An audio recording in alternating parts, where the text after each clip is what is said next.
Hello दोस्तों, स्वागत है आपका आपके अपने यूट्यूब चैनल स्टडी विथ एजे में। इसमें आज की वीडियो में मैं आपके लिए लेकर के आया हूँ आपकी एट ग्रेड अभ्यास पुस्तिका, जो आपकी सामाजिक विज्ञान विषय की है और कक्षा छठवीं के लिए आई हुई नई वर्कबुक है दोस्तों ये। और आपकी गणित, अंग्रेजी, हिंदी ये सारी वर्कबुक चैनल पे मैंने करवा दिया है, तो उनको चैनल पे जाकर के आप अवश्य देखिएगा। आज इसमें सामाजिक विज्ञान में मैंने इतिहास का पार्ट पूरा करवा दिया है, आपका भूगोल का भी पूरा करवा दिया है। जिसमें हम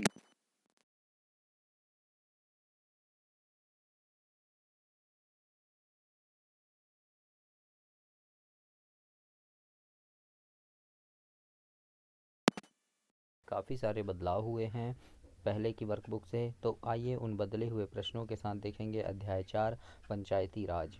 इसमें जैसे सबसे पहला प्रश्न आपसे पूछा है कि इनमें से किसको निर्वाचन नहीं होता है। इनमें से किसका निर्वाचन नहीं होता है। तो देखो, पंच के लिए भी होता है, सरपंच का भी होता है, जनपद सदस्य का भी होता है ना। सचिव का नहीं होता है, क्योंकि सचिव जो है वो सरकारी पद में रहते हैं, सरकारी कहलाते हैं, सरकारी नौकर कहलाते हैं। तो ये जो है ये परीक्षा पास करके आते हैं ना, तो इनका निर्वाचन नहीं होता। तो यहाँ पर आपका बी नंबर सही उत्तर हो जाएगा, सचिव। इसके बाद आगे देखते हैं, प्रश्न नंबर 2 है। इसमें लिखा है ग्राम पंचायत के चुनाव में कौन व्यक्ति मतदान नहीं कर सकते हैं। तो इसके उत्तर में आपको लिखना है कि मतदान दल के जो सदस्य होते हैं वो मतदान नहीं कर सकते, है ना। और देखो, 18 वर्ष से ऊपर की आयु के व्यक्ति तो करते हैं मतदान, जिनका नाम मतदाता सूची में है वो भी करेंगे, और जो व्यक्ति पंच सरपंच का चुनाव लड़ रहा है वो भी करेंगे, है ना। यानी जो लड़ रहा है चुनाव वो तो खुद के लिए वोट डालेगा ना। लेकिन जो मतदान दल के सदस्य हैं वो तो पंचायत यानी पंचायत चुनाव में नहीं करते, बाकी और चुनाव जो होते हैं उनमें करते हैं, लेकिन पंचायत चुनाव में उन लोग नहीं करते। तो आपका डी नंबर इसमें सही उत्तर हो जाएगा दोस्तों। इसके बाद प्रश्न नंबर 3 है। इसमें लिखा है लोकतांत्रिक सरकार का प्रथम स्तर क्या है। तो जो प्रथम स्तर है वो होता है दोस्तों ग्राम पंचायत। तो याद रखिएगा, ए नंबर में आएगा आपका ग्राम पंचायत। उसके बाद फिर जनपद पंचायत, फिर जिला पंचायत, ऐसा। तो सबसे पहला स्तर हो जाएगा ग्राम पंचायत। प्रश्न नंबर 4 में पूछा है सरपंच का कार्यकाल कितने वर्ष का होता है। तो इसमें लिखिएगा कि सरपंच का कार्यकाल 5 वर्ष का होता है, सभी जानते हैं। 5वें नंबर में है ग्राम पंचायत किसके प्रति जवाबदेह होती है। मतलब जो ग्राम पंचायत होती है वो उसको किसको जवाब देना पड़ता है। तो उत्तर में लिखिएगा ग्राम पंचायत अपनी राज्य सरकार के प्रति जवाबदेह होती है ना। यानी राज्य सरकार को जवाब देना पड़ता है।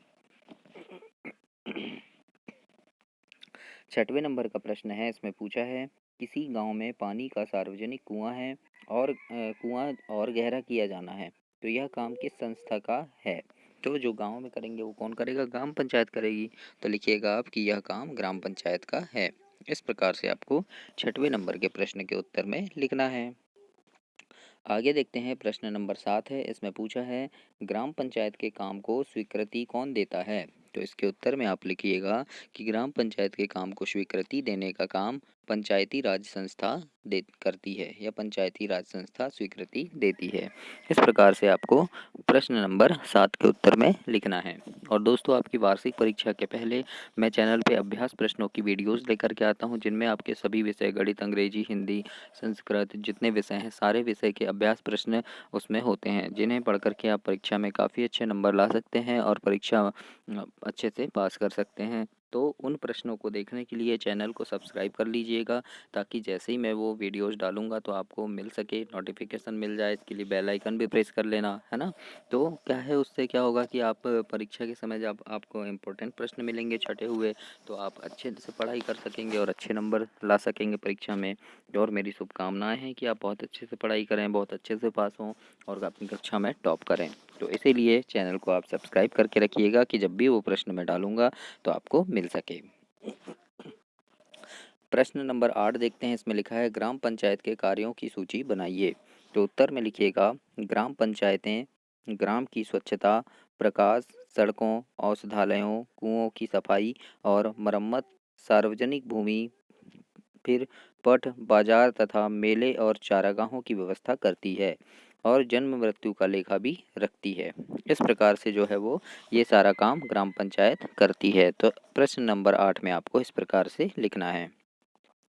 इसके बाद 9वें नंबर का प्रश्न है, इसमें पूछा है कि ग्राम पंचायत की आमदनी के कोई 3 स्रोत लिखिए। तो पहला लिखना घरों व बाज़ारों पर लगाए गए करों से वसूली, है ना, करती है ग्राम पंचायत। दूसरा लिखना सरकारी विभागों द्वारा चलाई गई योजनाओं की जमा राशि, है ना, इससे भी होता है। तीसरा लिखना समुदाय के काम के लिए मिलने वाली दान राशि, तो इससे भी करती है। तो इस प्रकार से 9 तक का उत्तर आपको लिखना है। इसके बाद हम प्रश्न नंबर 10 देखेंगे। तो 10वें प्रश्न में आपसे पूछा है कि ग्राम सभा का सदस्य होने की कोई 2 शर्तें लिखिए। तो शर्त लिखना है आपको, जैसे ग्राम सभा का सदस्य होने की जो शर्त है वो निम्न है। पहला क्या है, तो उस गांव का नागरिक होना आवश्यक है। और दूसरा लिखना कि उस व्यक्ति की उम्र 18 वर्ष या उससे अधिक होना चाहिए, है ना, तभी वो सदस्य हो सकता है ग्राम सभा का। तो इस प्रकार से आपको प्रश्न नंबर 10 के उत्तर में लिखना है।